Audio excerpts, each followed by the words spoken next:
Understanding. Yeah, today that we are very delighted to have our SBAP seminar today that features Xiangming to talk about when attention sync emerges in language models and empirical view. Xiangming is a final year PhD candidate majored in computer science at National University of Singapore.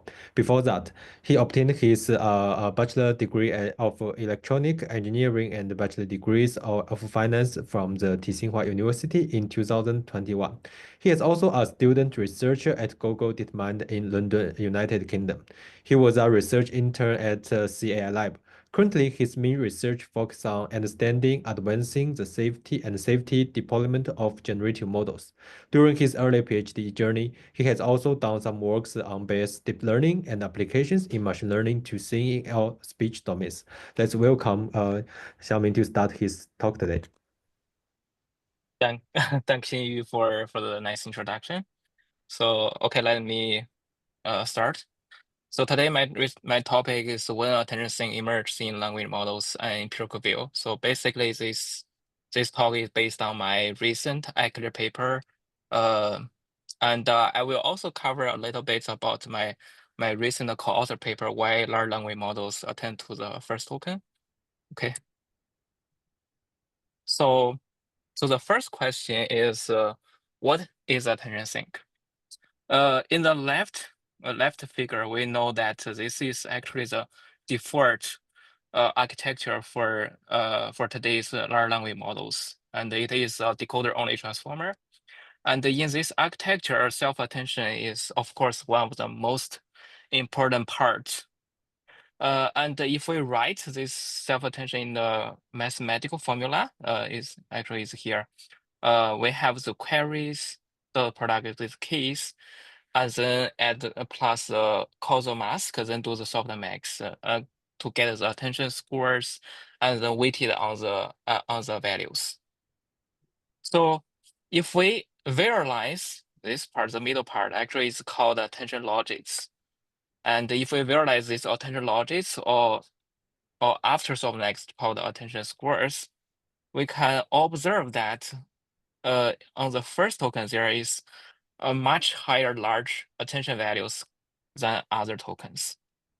So this is called attention sync phenomenon. So here is an example. For example, that you have a sequence with like 100 tokens, but on the first token, it has attention score of more than 0.5. Actually, this attention scores add up to 1, but it takes like more than half sometimes. So in some cases, specific tokens may also become sync tokens besides the first token. And these specific tokens can be like full stop or commas or inline tokens. And the properties of these tokens is that they have no fixed positions, not like the first token. They always has attention sync. And the different language models may have different these token sets for these specific sync tokens. So in this study, we still want to focus or research scope in the first token attention sync phenomenon. So before we talk about attention sync, like why we care about such a phenomenon, like what can we do with this attention sync phenomenon?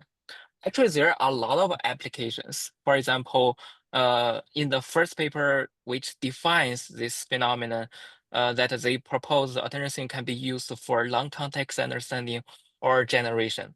The motivation that we can only retain the first token and the recent few tokens, the KV cache of these tokens, we can do the long context understanding without the perplexity explosion. And this phenomenon, this kind of motivation can be also applied to KV cache compression.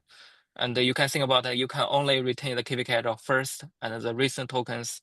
You can save a lot of memory. You can accelerate the inference, such kind of thing. And parallel with attention sync, there is another phenomenon which is massive activation, which will create some challenges for model quantization. So if we consider this attention sync phenomenon, we can make the model quantization easier. And also this attention sync phenomenon can also apply to multimodal language modeling. Yeah. So from previous some slides, we know that attention sync is very important. But here are some big questions, like how to understand this attention sync phenomenon. Like, and when attention sync appears in language model, is it widespread among like different language models? And why large language models need attention sync? So actually, my actual paper covers the first two questions, and my recent paper covers a little bit about the final question. Okay, so I will like answer the first question: how to understand this attention sync phenomenon through some mechanistic interpretability. So we know that attention scores or attention logics, they are computed through this query dot product with k. So with attention sync phenomenon, we know that any query dot product with the first k actually is far larger than the query dot product with the other k, right? And this dot product can be decomposed into two terms, like the cosine similarity and the product of the norms. And if we visualize these two terms, we can find that these cosine similarities uh, for the first token actually is very large. It's very large compared to other tokens. But for this norm product, actually it's very small. But we know that the result is that this dot product is very large on the first token. So we can conclude that this angle between the query and the first k matters for this attention sync phenomenon.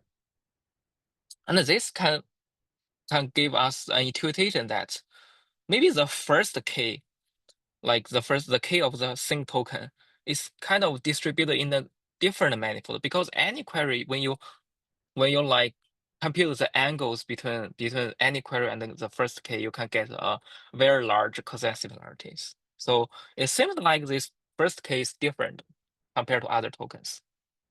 Yeah, I will explain this later. Yeah, this is a parallel phenomenon uh, with attention sync. It's called massive activations. And it was first proposed in another paper. And it refers to that if we check the hidden states of the sync token for every layer, for each layers, we can find that it's L2 norm. So if we here is the hidden states, and if we visualize its L2 norms, and this green line represents the norm for the first token, and the orange line represents for other tokens. We can easily observe that this first token, this L2 norm is significantly larger than other tokens. So this is called massive activations. And if we visualize, because we know that hidden states actually is a vector with large dimensions. And if we visualize these hidden states, actually we can observe some spikes, like actually one or two spikes in certain dimensions. And these spikes actually enable this the L2 norm very large. And how these massive activations connect to attention sync actually is not answered in that paper. So we push this direction a little bit further. Like we know that these activations, hidden states, will be input to a pre-norm before this multi-health self-attention. And here is RMS norm. So firstly, these hidden states will divide by its L2 norm actually. And we know that for the first one, L2 norm is very large, determined by these spikes. And then what we can get is that this layer norm will only return these spikes for these specific dimensions and further suppress other dimensions. And of course, this is a learnable gate parameter. We can consider these learnable gate parameters as some linear transformation. And then these spikes will be retained and then go into this multi-head self-attention. And what multi-self-attention do is that they first compute the query key and values. Here is how we get the keys. And after their norm, and there will be also a linear transformation and rotary. Rotary is also a linear transformation. And then we can see that only these spikes are gone through some linear transformations. Actually, this is contribute to why the first token is so different from other tokens, because this key is the space of this key is determined by these spikes. But the other tokens, they don't have such a properties. So that's the reason why these massive activations contribute to this attention sync phenomenon. Right. Can I? Sorry. Oh, do you have any questions? Actually, you can Yes, pause yes, me. please. Is that okay to ask now, or Yeah, should sure, I sure, wait? sure, sure. You can pause me anytime you want to ask Thank you so questions. much. Thank you. So, I mean, that is like in some sense, the mechanistic nature of the first token being the attention sync. But do you also investigate why it is the first token, or because I had some, Oh,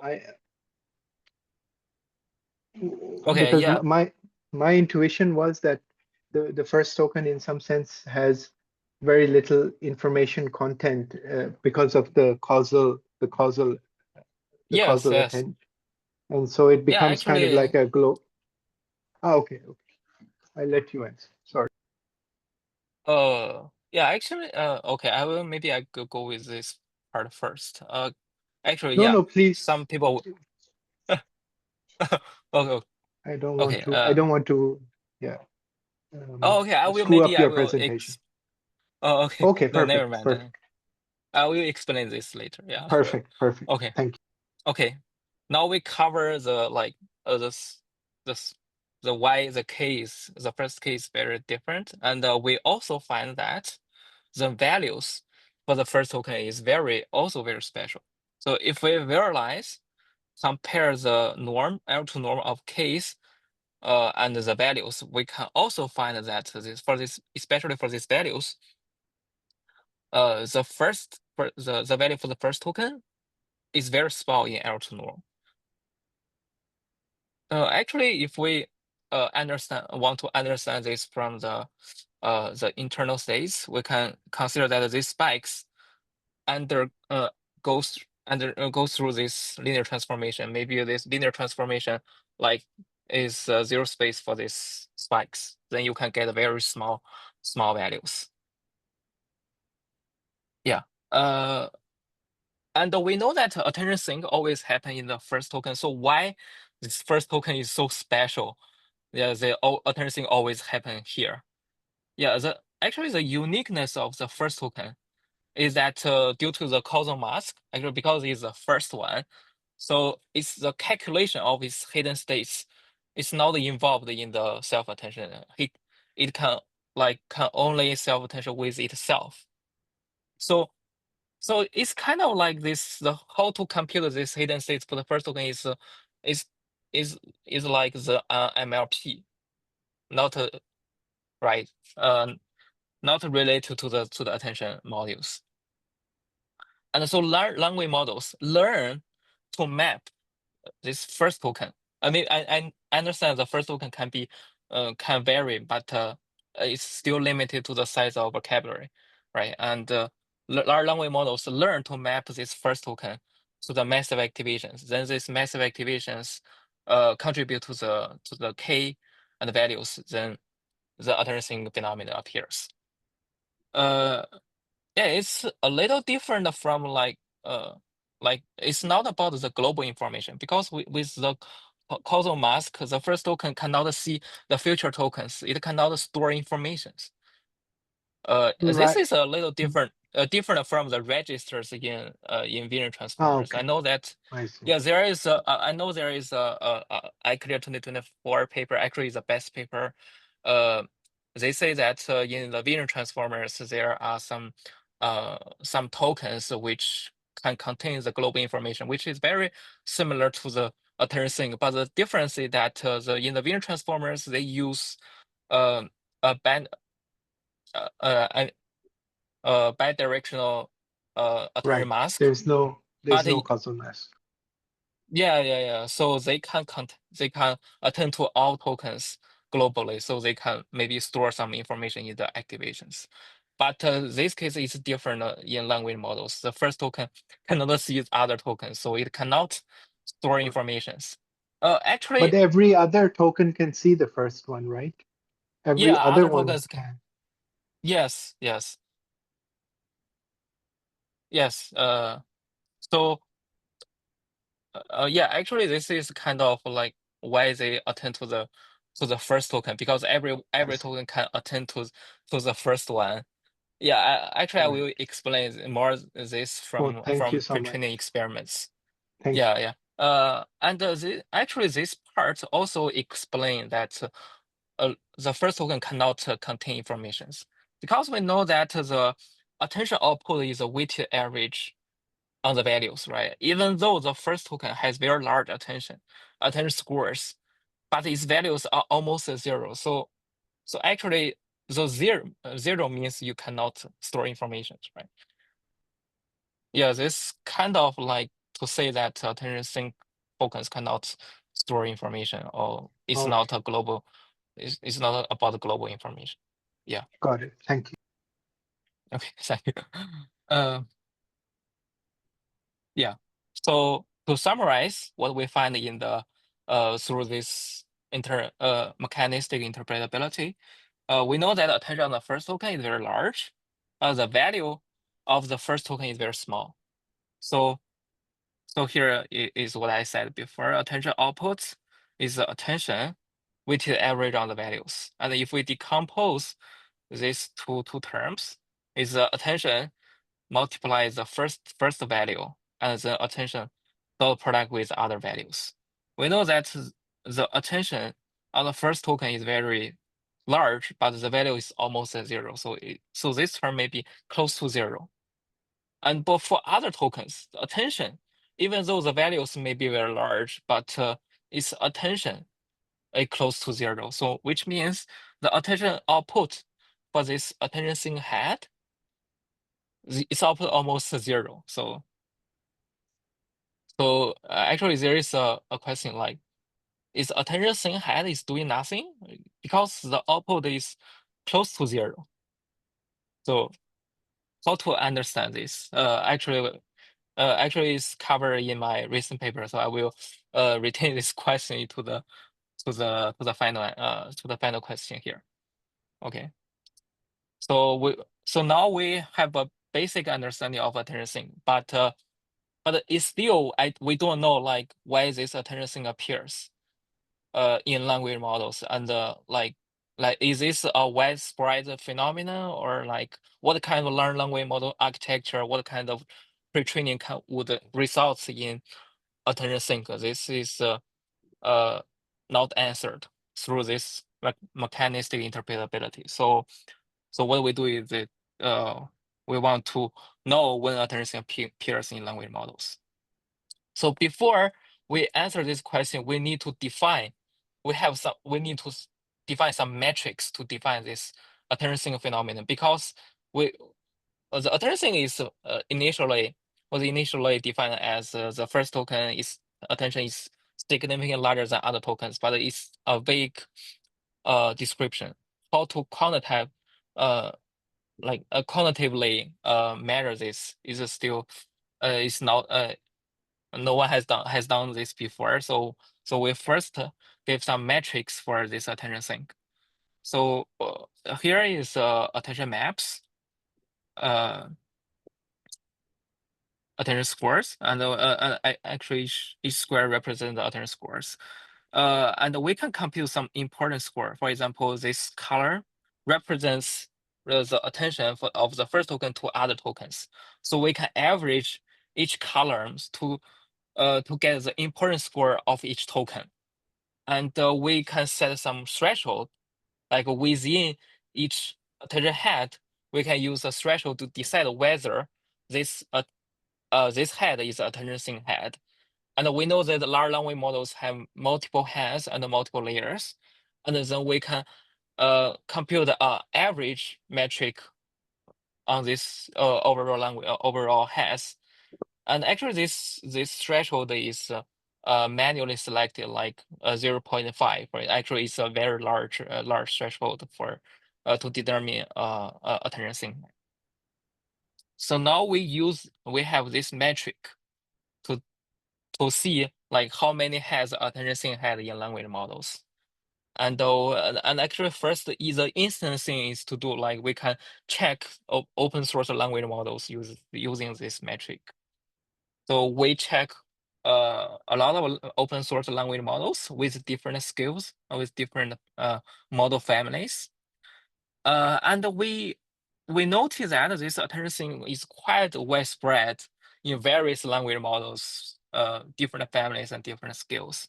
Even in language model with like 14 M parameters, it still has some attention sync has. So it kind of a very widespread. And we also notice that this attention sync even appears in some mixer model like Jamba models.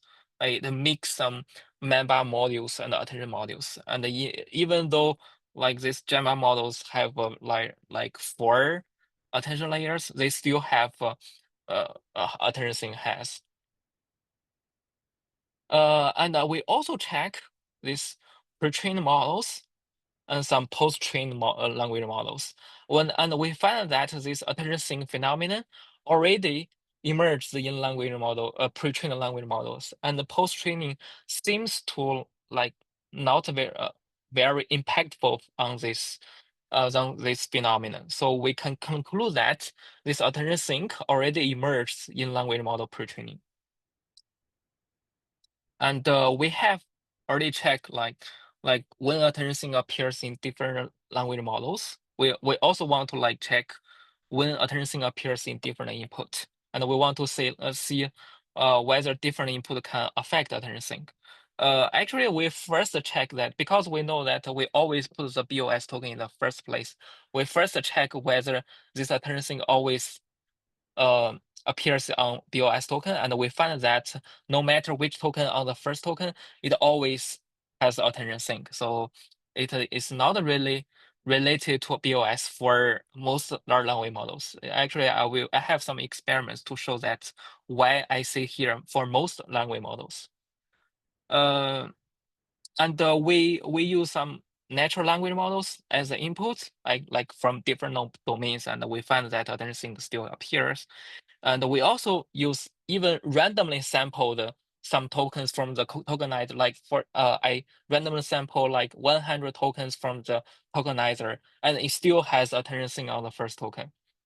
And we also check another extreme phenomenon is a scenario is the repeat tokens. Like I repeat one token for 100 times in a sequence, and then probe the language models. And we find that only GPT-2 language models, they have attention sync, but for other language models, they don't have attention sync. Actually, this is kind of interesting, but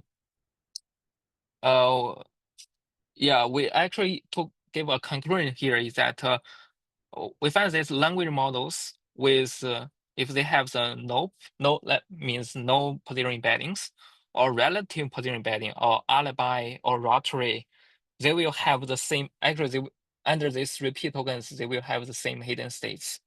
But language model with absolute or learnable position embeddings. Actually, the GPT-2 has learnable position embeddings. Actually, though they don't have the same hidden states, so they have the attention sync. Because we know these massive activations contribute to the attention sync. If you think about that, under repeated tokens, all these tokens have the same hidden states. So you cannot distinguish these tokens. So all the tokens have massive activation. So they kind of like average these attention scores. Mm. But So for the I learnable, have a oh quick yeah, yeah. question. So are you indicating that this massive hidden activation comes from the token ID itself instead of like I'm sorry, I didn't get you. so I don't get it. by having a repeated sentence, like the token ID are all the same. So Yeah. so are you indicating like if the sentence is not repeated and then for some mm, let me see what I want to ask. Okay, actually, you know that in most cases, we seldomly use repeat tokens. We always use natural languages. So in natural, for the cases of natural languages, we always have attention sync. This is just extreme cases. Actually, there is a paper called "Interpreting Repeat Tokens from the attention sync perspective." Actually, it's a SML 2025 paper. They also cited us. Actually, that is a scenario like using these repeat tokens. We can using repeat token to attack language models. I think this paper is to try to explain one paper from Kalini, and they say that we use repeat tokens can attack language models to output some private data. Yeah. So in the normal cases, we don't handle with repeated tokens. Yeah, here is like the reason why under these repeat tokens, they have the same hidden states. Actually, I just gave a sketch prop here. So we know that under these position embeddings, not like NOP, relative position embeddings, alibi, and rotary, actually, the hidden states is the first hidden states is obtained from this token ID transformed by these word embeddings. Actually, this position embedding is 0 for this for position embeddings. So which means for the first hidden state before transform blocks, and these hidden states are the same, right? And we can use some mathematical induction. Then we can prove this actually this hidden states are always same for different layers. So which means all these hidden states have massive activations. And if they all have massive activations, it's difficult to differentiate these tokens. The attention will be spread among these repeat tokens. That's the reason why attention sync disappear under this phenomenon. And actually, we have also some interesting conclusions here. We can, because the activations are always the same for these repeat tokens, we can actually derive theoretical forms of the attention scores. Yeah, actually this is not important, but I think this is some interesting conclusions from this phenomenon. Yeah. Okay, we're gonna skip this part. So we know that under normal cases, we always have attention sync. So we want to understand why, like because attention and the language model this attention sync phenomenon already exists in the pre-trained models. So we want to see how this pre-training language model, pre-training process, like results in this attention sync phenomenon. And our methodology is to attribute this phenomenon to like we can here is the language model pre-training objective. We have the optimizer, we have the data, and we have the loss function and model architectures. So what we do is that we pre-train a lot of Llama 2 style models by varying our choices for this for this optimization, distribution, loss function, model architecture, and then to see which part contribute to this attention sync phenomenon. And yeah, in case you are not very familiar with the language model pre-training, here is a quick preliminary. So we have a lot of documents, and actually these documents may have different lengths. And if we want to pre-train language model, actually we have the fixed context windows, right? And what we do is that is called data packing strategy. So we will add a BOS token or EOS token wrapped with each document, and they concate them together and then truncate this long sequence to get the different context window with fixed length. Actually, in this case, we can only use the EOS token to like differentiate to split different documents here. So in this case, BOS is optional, and in this case, BOS actually can be equal to EOS. So you can, if you check some Hugging Face repos, you can observe that the BOS actually is the same as the EOS token. The ID is the same. But sometimes we also need a BOS token. In this case, their IDs are a little different. Okay. Yeah. So firstly, we observe the effects of optimization on attention sync.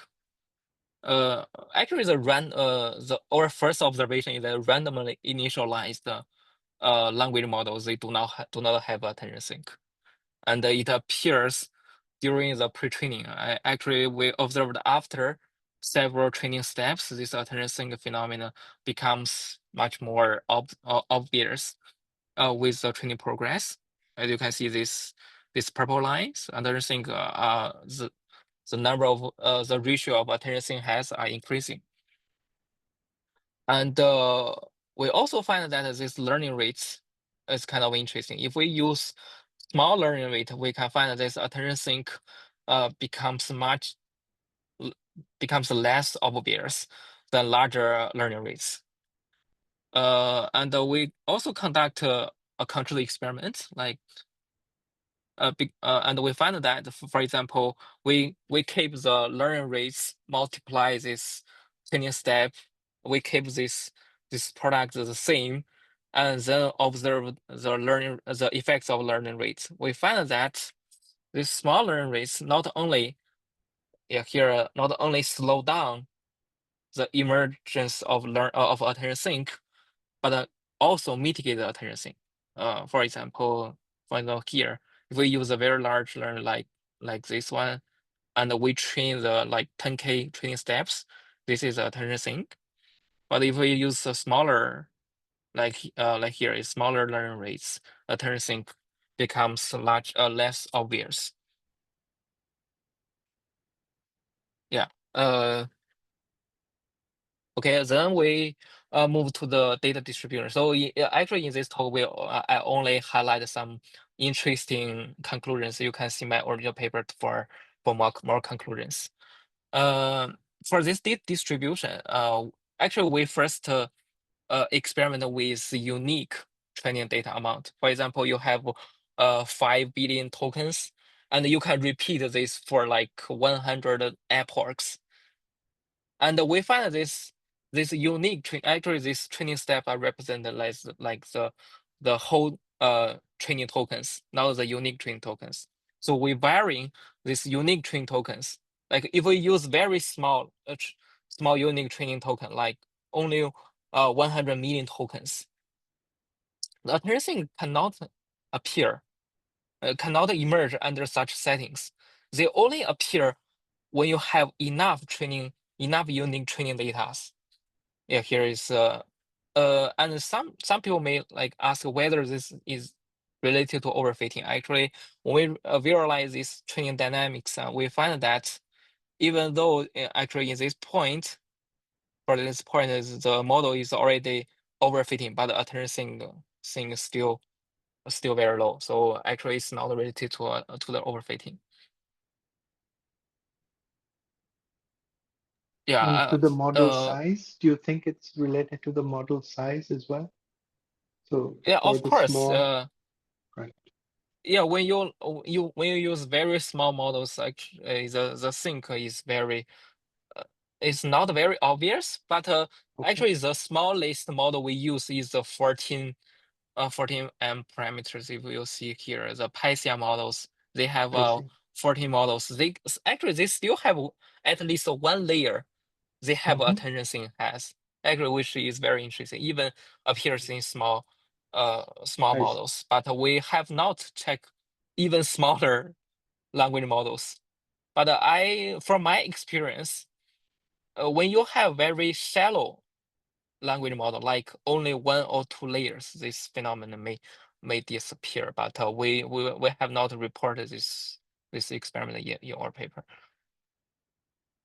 because we cannot make a valid conclusion here. But some intuitions may shallow language models have know this phenomenon. Thank you. Yeah, we also check that if we fix a token in a specific position of context zone, because it always appears on the first token. So we are actually under this data packing, you can see that the first token can be any token. The BOS token or like middle token or US token can be any token in the first position. So we are thinking, like, if we fix a token in the first or second or third position, what would happen?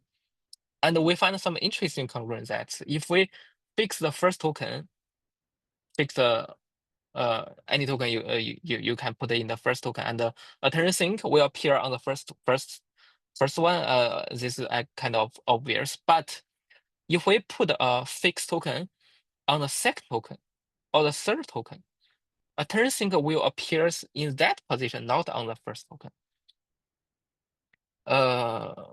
Actually, this is interesting, but I think the intuition is that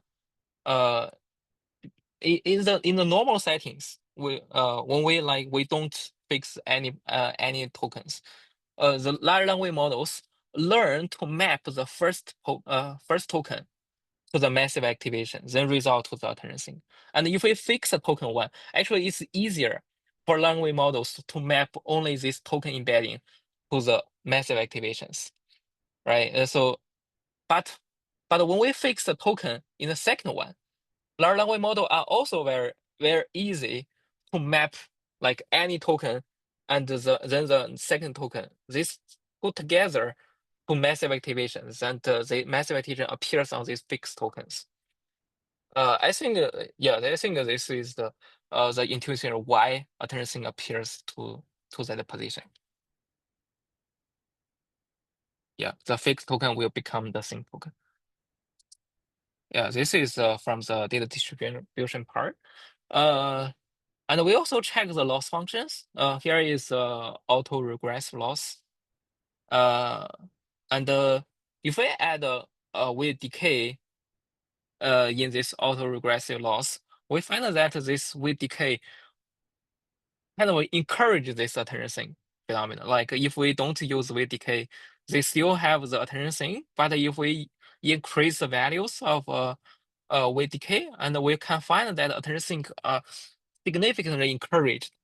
But with larger values, it may affect this pre-training, which results in less obvious attention sync, because in this case, in this very large weight decay, large language models cannot learn anything. So the attention sync also disappear.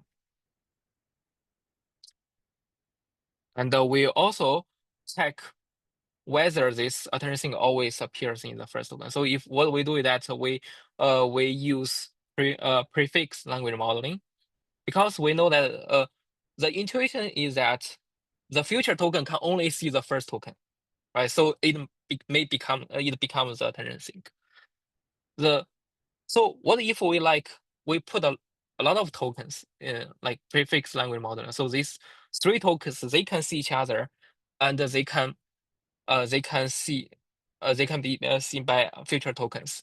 So in this case, we find that attention sync can appear among these prefix tokens. So it's kind of like extension for the attention sync phenomenon, because these tokens can see each other and can be seen by all other tokens. So they become attention sync. But attention sync is like sparse thing. So they will all only appear on one token, but they will randomly appear in these prefix tokens.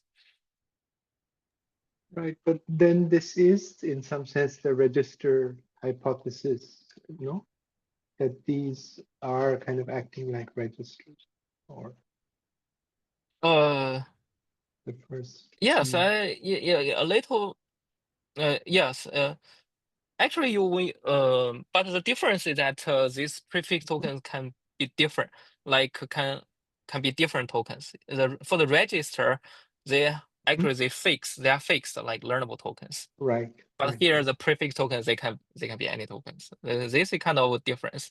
I I see. think the register one and this definitely have some similarities, but they also have some I differences. see. I see. Thank you. Yeah. And we also check the window attention, and we find that the attention sync, because this is the attention map for the window attention, this attention sync will still appears on this absolute first token. I mean, like because this is a relative token when you comes into the window size. This is because this is the first one. This the token can attend to, and this relative first token have no attention sync. Actually, this further prove validate or conclude that actually the key of the first token is very important. That contribute the attention sync, not not uh the relative position of yeah. And then we also check the effects of model architecture. Actually, this is the most important part in our paper. We first check a lot of like model designs which cannot affect the emergence of attention sync. First, we check the potential embeddings because the first token it's kind of like related to the positions. But when we replace the rotary with different potential embedding like no position embeddings, learnable position embedding, etc. And we find that attention sync always happen for this position embedding. So it is not related to position embeddings, but the behaviors of attention sync may be different for different position embeddings, but they always emerge in these language models. And we also check the pre-norm and post-norm because it seems that these massive activation things are related to the attention sync. So we check if we vary the position of this layer norm, and we find that attention sync still appears, but these massive activations it does not happen in this hidden states, but it happens this hidden states before the layer norms. Yeah. And we also check a lot of things like different feed-forward networks or number of attention heads or how to aggregate different heads in the multi-self attention. And we find that these different designs do not affect the emergence of attention sync. So we are thinking that maybe the self attention itself results in attention sync. So we look into this. So this is a standard softmax attention in each attention head. Okay, I have already introduced this, and this is the attention map, and we know that attention sync will appear on this first token.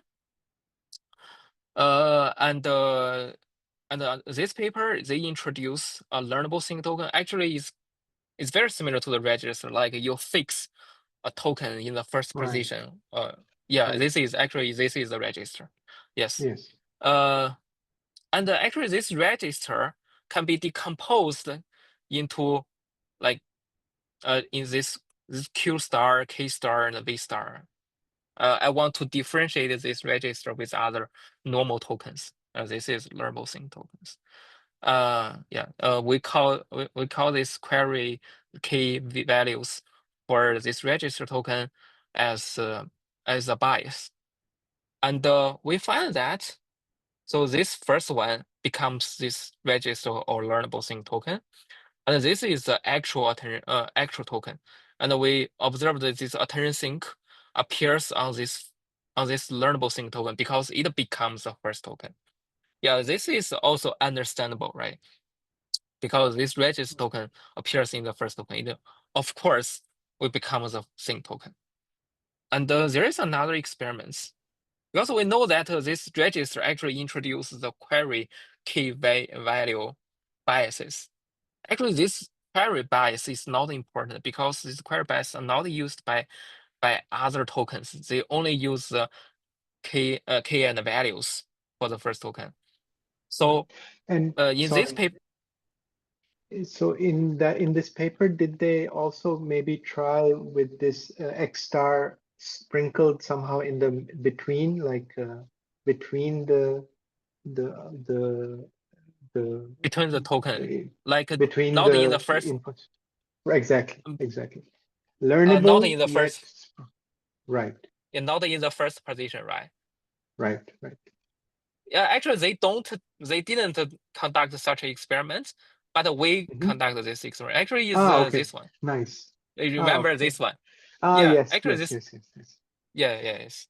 Right. So Yeah, you, this attention. okay, so Yeah, go you ahead. had just a single, one, but I was thinking like, have Multi. 3 multi ones, but one at the start, one in the middle, and one in the end,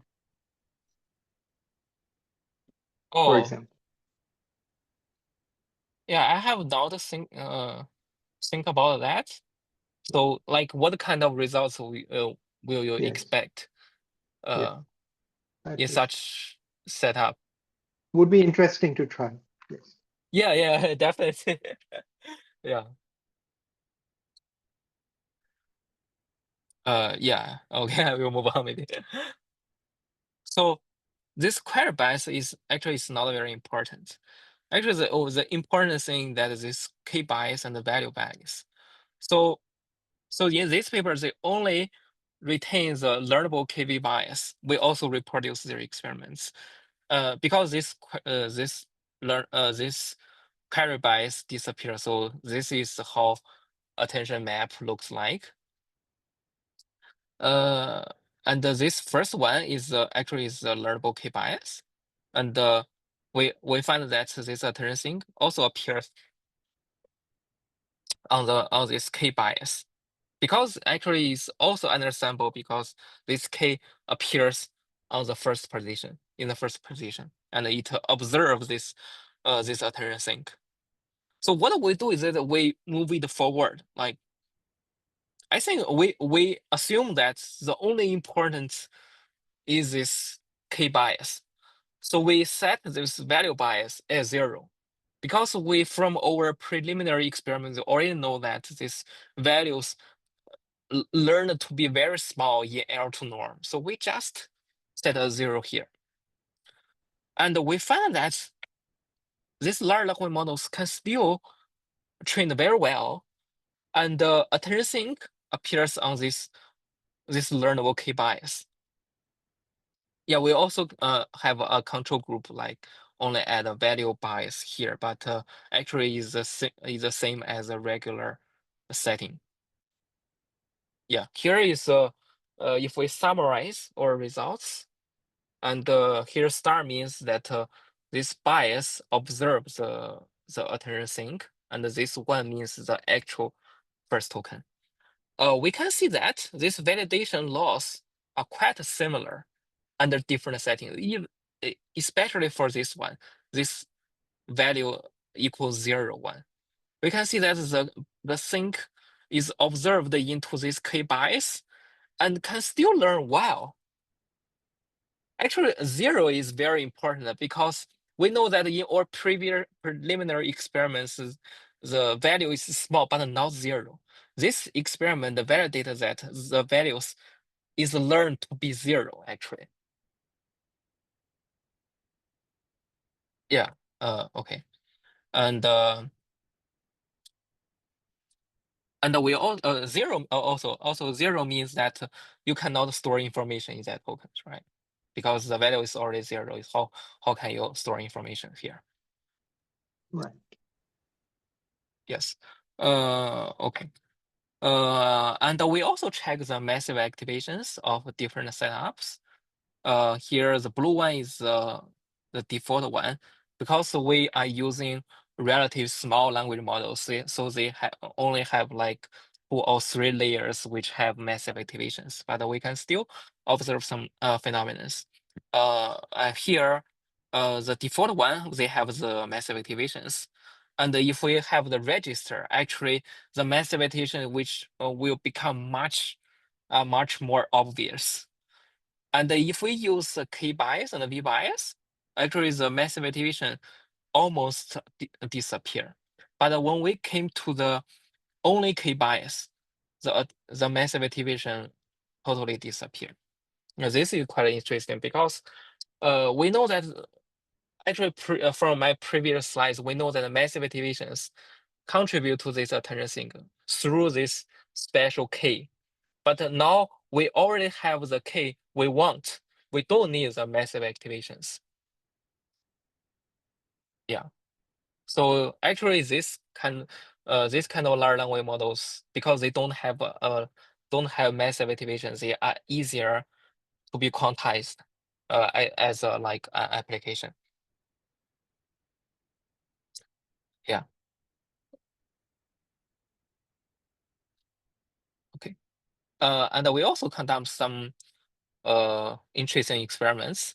So if we set a different value bias, because our first experiment is using 0, we can use some different value bias, fixed value bias, like this one or this one, as their norm are a 1, and we can control the L2 norm of this value bias, and we find that with larger value bias, it's difficult for this K bias to observe the attention sink.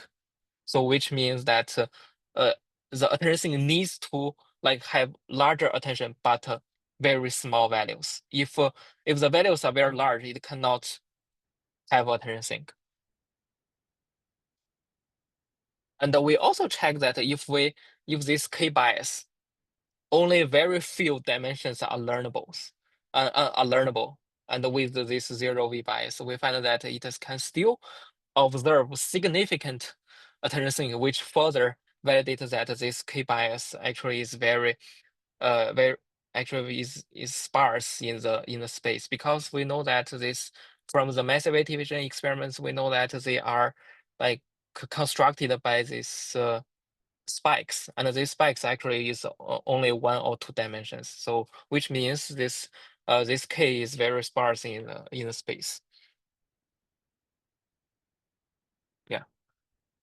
So the conclusions from these experiments show that the larger attention score, which not mean important in semantics, because sometimes your values can be even zeros. And the functionality of attention sink, it seems to like they are saving some actual attention, like so that they can adjust the dependencies among other tokens. Actually, this functionality is similar as the register in the Boolean transformers. They can put the actual attention here and adjust the dependencies on other tokens. Yeah. And the next important question is that why large language models need such a mechanism? Why they need such attention sink to adjust the dependencies? Actually, one assumption is that attention scores are adding up to 1 because of the softmax operation itself. So we abstract the attention operation. Actually, this is so we have some kernel functions for the query and the key, and we have a similarity operation, and we do the normalization, and then this one is attention scores and the weighted average on the values.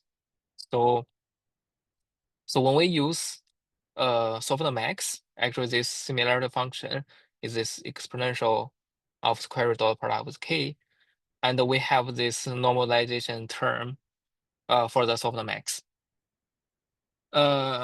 So we assume that this normalization may matter as it forces the attention score sum to up to 1.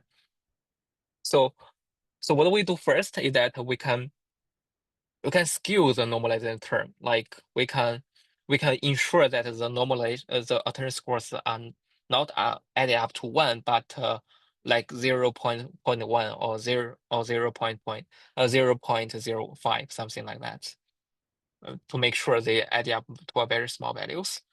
We can also like make sure that like the power of attention scores sum up to 1, and for example, like its p norm sum up to 1, and we can actually get some interesting formula for this phenomenon. And we find that these operations may mitigate this attention sink sometimes, but still does not prevent its emergence.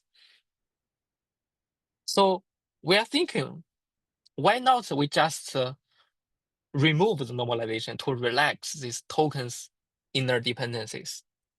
So what we do is that we can directly remove the normalization, but for softmax case, because they use exponential kernel, so maybe it's either will encounter some numerical problems. So we use sigmoid attention. In this case, we don't need the normalization, and we also consider some alternatives like ELU plus 1 attention. And we find that they don't have attention sink, and they don't have massive activations for these two cases without normalization. So yeah, here is no normalization, no attention sink, no massive activations. And we conduct these experiments on 1B scale. And if we add normalization back, and we find that attention sink and the massive activation appears again. Okay, we can actually. Oh, I didn't forget put that table. Okay, and we also consider other scenarios, like we can allow negative attention. For example, we can use we can consider some linear attention approaches, like we use MLP kernel. We just do an experiment, but I have not tried so many linear attention operations. But here is an example. With MLP kernel, we know that these attention scores can be negative, and we find that in these cases, there also has no attention sink, no massive activations. So maybe the high level conclusion here is like if we relax these tokens interdependencies, we can eliminate this attention sink and massive activations. And if we add a normalization back, because these attention scores can still be negative, and there is no still attention sink, no massive activations. Actually, there is a paper which was trending. I think 2 weeks ago. They also use some very similar idea, like in this case, even though they have the normalization, but their attention scores can be 0. So in this case, they also relax the tokens inner dependencies. So they have the models without attention sink, without massive activations. Yeah. Yeah. Here is there's another extension about actually these experiments appear in my recent paper. So I want to understand why BOS token is important for some language models, but are not for some language models. Actually, the motivation is that for JAMA models, JAMA model, we find that for JAMA models, if we put a BOS token in the first position, they will definitely have the attention sink. But if we put other tokens on the first position, and there's no attention sink. Yeah, so this motivates me to conduct another experiment to see how this BOS token affects the behavior of attention sink. So we attribute this phenomenon to the data packing. So this is a normal packing for this for the language models. As I mentioned before, the BOS is optional because UOS is enough to split different documents. And we also consider the causal masking and the intra-doc masking. And we find that in these cases, here I already highlight use this in this. And in these cases, under this normal data packing strategy, we find that with BOS or without BOS in the first position, the attention sync still appears. For this causal masking, actually the BOS is not special.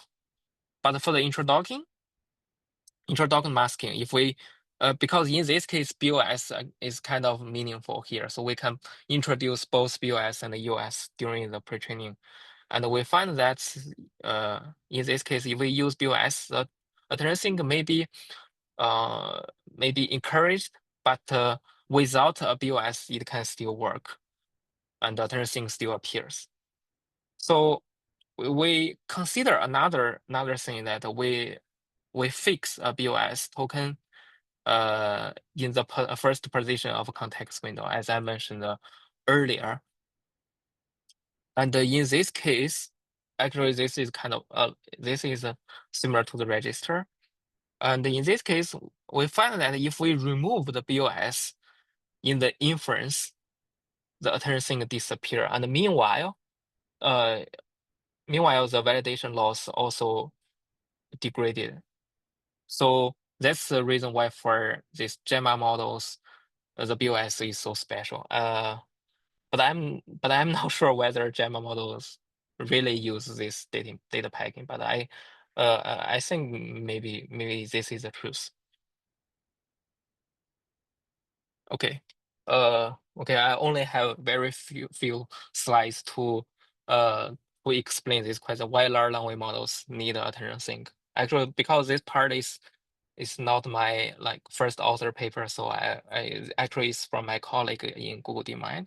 So I just browse these conclusions. So we know that in previous slides we can change the model architecture. We can make sure these language models have no attention sync, but these linear attentions are seldomly used in the product language models. So we still want to know why this mainstream language model pre-training recipe still result in attention syncs, and why large language model need attention sync. So yeah, I know. Okay. And we know that the attention actually is trying to mix representations of tokens. So the main idea is that if all attention heads are doing this token mixing, the token representations will be over squashed. Like you can think about that for large language models, they have many layers, they have many attention heads. So if all these heads are doing the token mixing, so this token representation may be smooth and become very closer to each other. So this is called representation collapse. But what this attention sync do is that they are similar like a node operation. Because in my previous slides, I already say that even though the attention score for the first token is very large, its value could be 0. But for other tokens, the attention is very small, even though the value could be large. But so the attention output could be close to 0 for that attention sync head. So this kind of like a no operation, which means this attention sync head do nothing in this head. And in open source language models, actually, sometimes more than 80% of attention heads are attention sync head. So this attention sync head gives the large language model an option to do nothing, not doing the token mixing. And then in this case, they can prevent the over mixing. Yeah, this is a high-level idea if you want to know more details, please check this paper and maybe email to the first author. Okay, thank you for listening. That's all my presentation. Do you have any questions? So was the assumption from those other papers that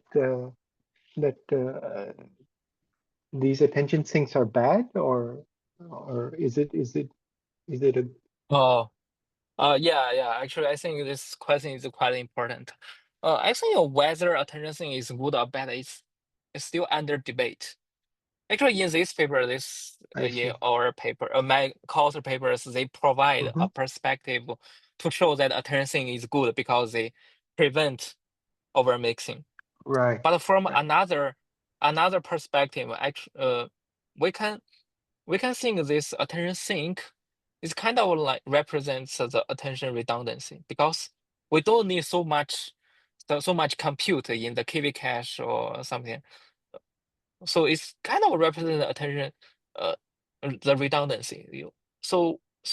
Motivation is that if we can remove attention sink, whether we can get a more powerful language model architectures which can have less redundancy and perform better.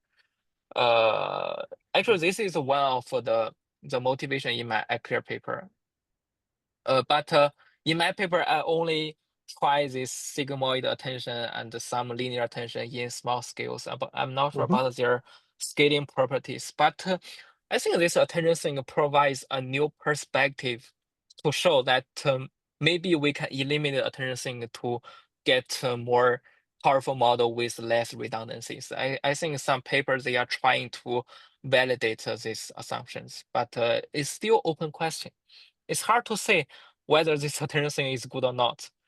Actually, I'm trying to explore this question, like to explore the correlation or causal effects of attention thing and the performance, but it's difficult because Right. when I like try different pre-training recipes, attention thing is the results and the performance is also results. You can say that attention things and performance are related.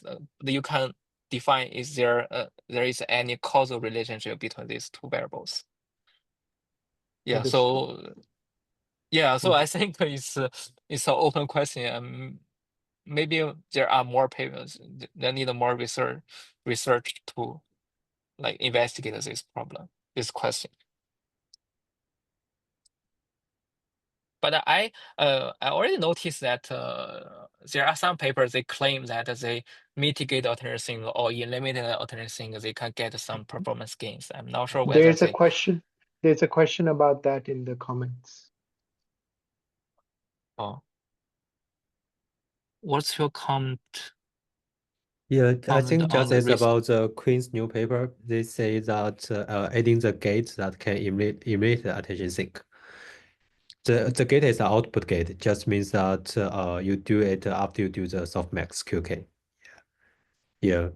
Oh, you mean like at the gate after this on this attention scores or something like that? Output gate. Output gate, yeah, on the value, maybe you can consider it something on that value.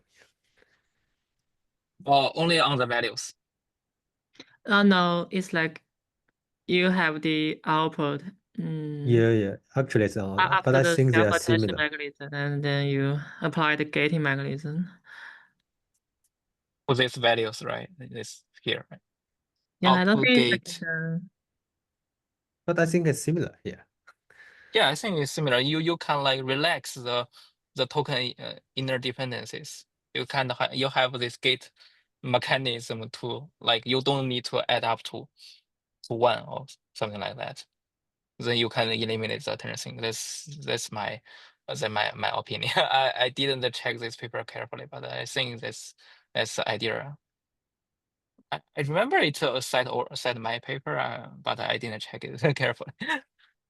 I guess this is because that they have another way that previous that with attention sync you just want to drop some attention score and they can directly drop the value, yeah, drop the output, yeah, because the gate can be 0, so the things can be Yeah. still dropped.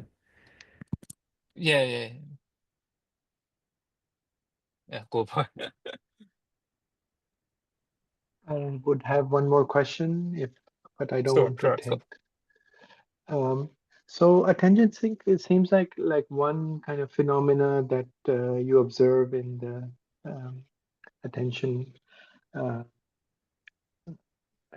attention scores.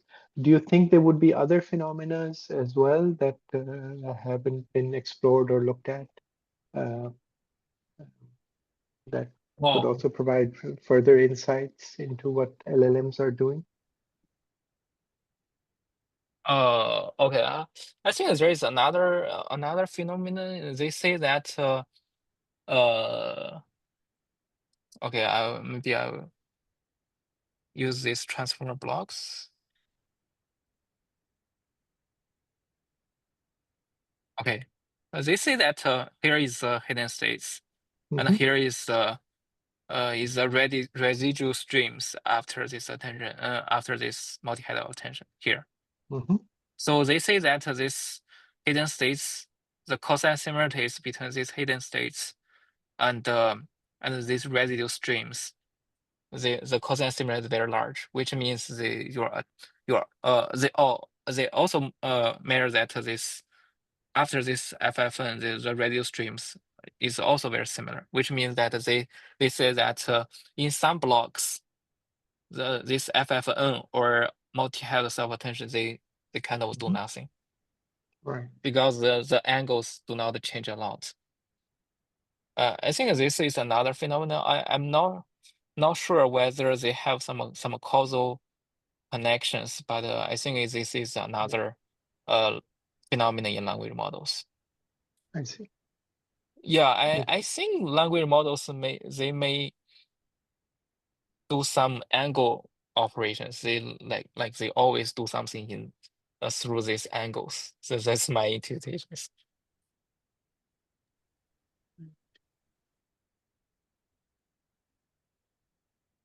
Yeah, and why you think that when you use the repeat tokens that the attention seems to be just normalized into multiple tokens, but it still appears when you use some different token.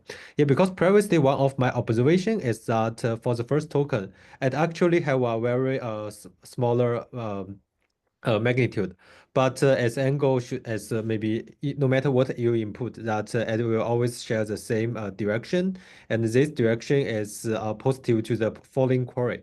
But when you input the following tokens with different tokens, the following token will share a negative direction with the first token, and also with the first key, and also with the further query. Yeah. So, but why this is limited when you use a repeat token? Yeah. Do you have any ideas? Yeah. Yeah, here I mean repeat token is the sequence. They are all the same. But I mean when you can put some other tokens follow this repeated tokens, but for this only for this like repeat tokens, like for 100 tokens, they have the same hidden states. Yeah. So I think Yeah, the they have thing the is the thing is very strange that for the when you have non-repeat tokens, yeah, because that the second token that you if you observe, you can see that only the first token is with the same on the same direction or smaller angle with the query token, and all following yeah. keys as they all share a similar negative value. Yeah. Yeah. I'm not sure why it happens. Yeah, from the theoretical view. Oh, why? Oh, okay. I think maybe this mechanism is easier for language model to learn. You can think about that if I'm thinking about language model when they do the pre-training, they are kind of like store different states. For example, we have the vocabulary size. For example, the contact window is 1,000. Take an example, and this 1,000 and this and there are like V vocabulary. So which means this 1,000 tokens have like a V power 1,000 states, right? Yeah. Yeah, but you can but you can encounter limited sentences, right? So it kind of like store these states. States is very large, but when you're training token, unique training token, that's the reason why I mentioned unique training token. When unique training token is very large, is enough. They need to find a way to store this token these states in the n square, because the attention is computed on this on each head. For example, each head have a head dimension of maybe 100 dimensions. They need to store these states in this one dimensional squares. Yeah, that's So right. Yeah. it's so when you like store these different states in like different angles, it's difficult for them to learn. But when you like only have one state, like the first K, or one state in one, like in slow dimensional manifold, and then you learn other, like store other states in other dimensions, it's kind of easier for them to learn. That's my intuitions. Yeah, I think so. Because that if you try to input different first tokens into especially the llama model, you will find that the cosine similarity of the key states is always 1. Yeah. Yeah. Yeah. But for other models, it's slightly smaller. Maybe the cosine similarity is 0.8, 0.9, but still very high. Yeah, but it's still very high. But for Yeah. I mean, for the other cosine similarities, they are negative. Yeah, So they are they kind of negative. like store in different. Yeah, that's right. Yeah. I think it's like is easier way to learn. I'm thinking about, because kind of weight decay can encourage such kind of mechanism. Maybe it's a shortcut for language model. That's Yeah, my but I think it's intuition. already very interesting that how it just with different input embedding of the first token, how it can transfer everything into a similar angle. Yeah, Yeah, because I think it's easy to learn, because the first position, they have the finite states. yeah, Actually the maximum size is the vocabulary size. You can just map this vocabulary size of states, map this limited states to that kind of space. I see. I think it's much easier to learn, a v power 100 1000, this kind of states is much easier. I You see. only learn to v states. That's the reason why when you fix the first token, like the BOS token, it's much easier. You only need to learn one state, and if this state is different, attention disappear, and your language model also like degrades, right? Yeah, that's That's right. Yeah. Yeah, Yeah, that's I I just think think that's that from the model, they're just maybe just a sync token and a non-sync token.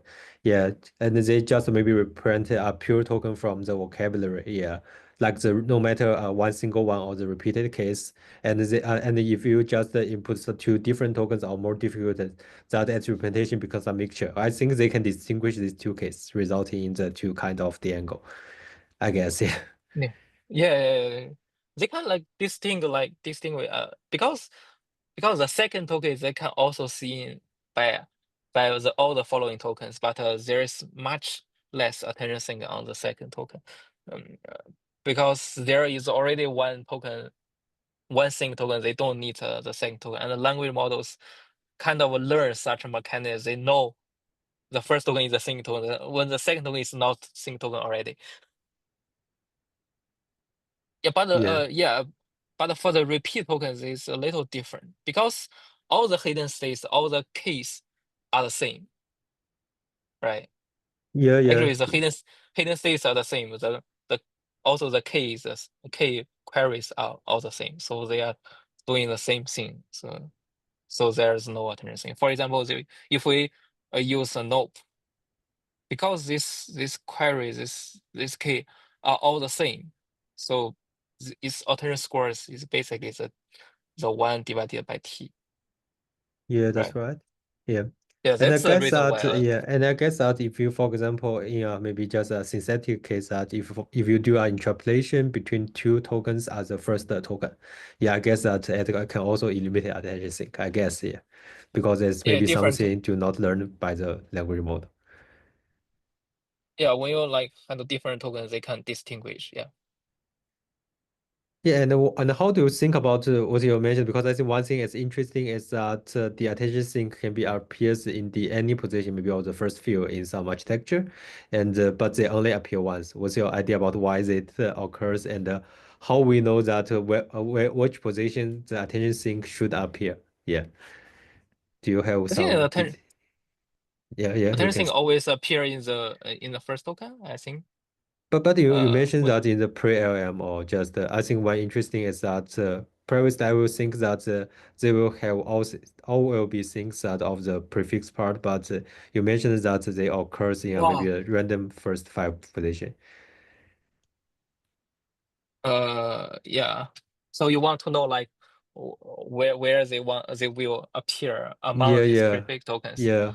How we can Uh, predict where should they appear? Yeah, because I think we already know when they will appear in the first token, but for this shift phenomenon, yeah. we do not know very clear.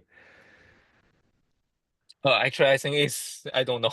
Maybe it's an interesting research directions. I'm not sure because there are not very a lot of language models they use prefix language modeling. Uh, so yeah, but I think I'm not sure how to predict. But I think one thing I know is that they're kind of sparse. They only appear in one position. I see. Yeah. I didn't. Sorry, I didn't check this. Yeah, no problem. I think this is a new phenomenon that I think very new. Yeah, so maybe need further understanding. Yeah, I think that's an open question. Yeah. Yeah, so my feeling was that because of the causal mask, it Yes. it Yeah. might be that it will appear in all P uh, at the start, but if you were to sprinkle these between the first and the second, middle and the end, maybe that would show a somewhat different behavior. But yeah, I never tested it either. Oh. Yes, I think so. But yeah. You mean like a register or just Right, this register. prefix language? Yeah, Or yes, register? or the prefix. Yeah, or this learnable tokens here. Oh, learnable. Oh, with Yeah, learnable token as a prefix. yes, yes. Uh, But I think uh, one thing is not related to the causal mask because that you also mentioned that even with the causal mask, you do the randomness in data distribution, and if the first two tokens are also sampled from a uniform distribution, that it can also True, shift. true, true. Yeah, Yeah, maybe some secret here.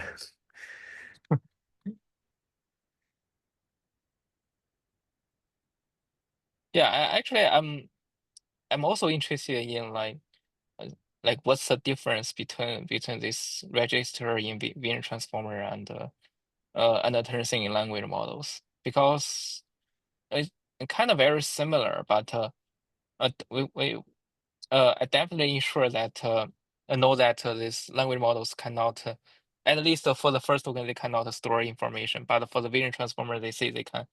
They have some global information through some of the classification, but they all have massive activations. I'm not sure about the values. Uh, they're kind of very similar, but some phenomena are different. Maybe I think this kind of further research directions.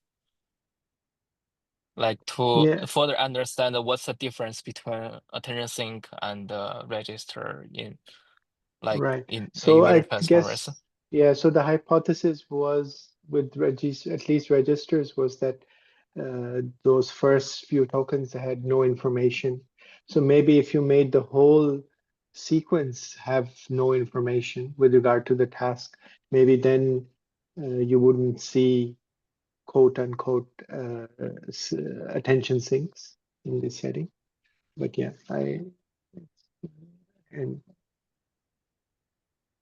but yeah, again, I never got the chance to test those hypotheses either.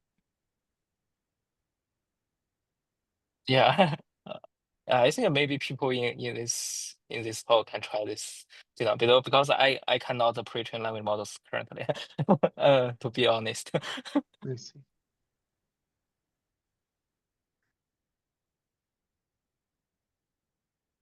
Yes, I think another thing that I think quite interesting is that besides the first token, actually there are some special tokens. They can become the sync tokens.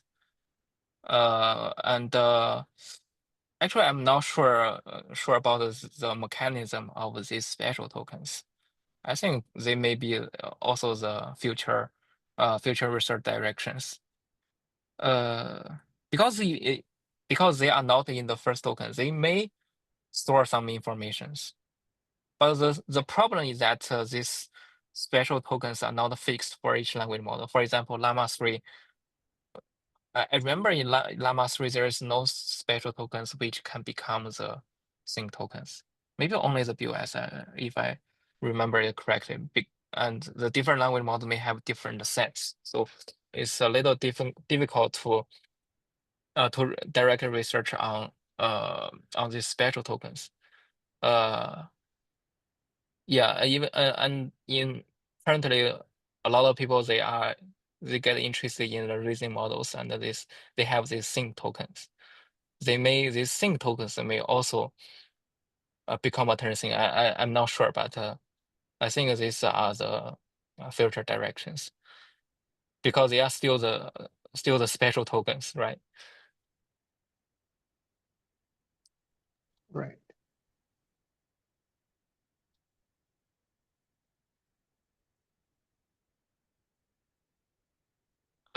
Yeah, I think these special tokens may be related to the frequencies, like the frequencies appear in the training repos. If we think think this from the softmax mechanism, because they want to put a lot of attention to some tokens. The first choice is the first token, because every tokens can see the first token.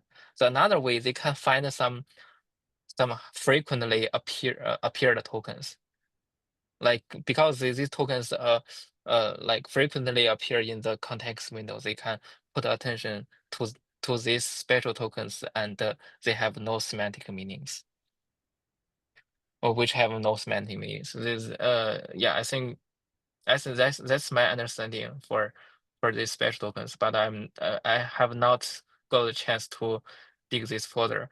And actually I forgot to say that for these register things, I think register things are also related to the softmax, because softmax is a very sharp operation. They need to put a lot of attention to some tokens. In language models case, they put the attention in this first token, but for vision transformers, they have the bidirectional attention map. They need to find some place to put the attention, and these places become the registers.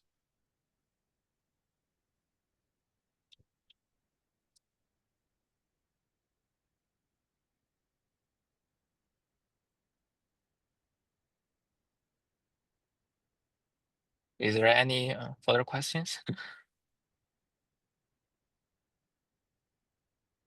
If there's no more question, I think that we can end here today. That we learned many things about the attention sync. Yeah, thank you very much for the presentation today.